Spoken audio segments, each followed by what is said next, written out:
సాధారణంగా ఆయుధాలతో దాడులు చేయడాన్ని తీవ్రవాదం అంటారు. అంతేగాని ఆహారాన్ని తీవ్రవాదం అంటారు. కానీ ఇప్పుడు రష్యా అధ్యక్షుడు పుతిన్ ఒక ఎగ్జిక్యూటివ్ ఆర్డర్ వేశాడు. జెనెటికల్లీ మోడిఫైడ్ ఫుడ్‌ని కూడా టెర్రరిస్ట్ యాక్ట్ కింద ట్రీట్ చేస్తామని. ఈ మధ్యన చూసాం గదా! కోడి గుడ్డు లేకుండా కోడొస్తది. కోడి గుడ్డు కృత్రిమంగా ఉత్పత్తి. దాంట్లోంచి కోడి కృత్రిమంగా ఉత్పత్తి. అది కట్ అయ్యి చికెను కృత్రిమే. వెజిటేరియన్ చికెన్ అని కూడా పెట్టారు దానికి పేరు. అట్లాగే రకరకాలు ఇప్పుడు మోడిఫైడ్ చేసినటువంటిది అంటే జన్యుపరమైనటువంటిది తయారు చేస్తున్నారు. మేకలు ఇట్లాంటిది. అంటే అది వెజ్ మటన్ అంటారనమాట. వెజ్ చికెను, వెజ్ మటను ఏం జంతువులు డైరెక్ట్ కాదు.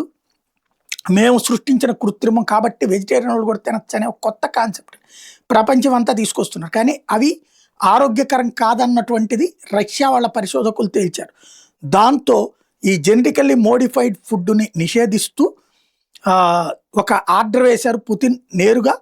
ఒకవేళ అట్లాంటి ఫుడ్ అమ్మితే గనక తీవ్రవాదంతో సమానమైన చట్టం కింద అరెస్ట్ చేయమని ఆదేశాలు ఇచ్చారు.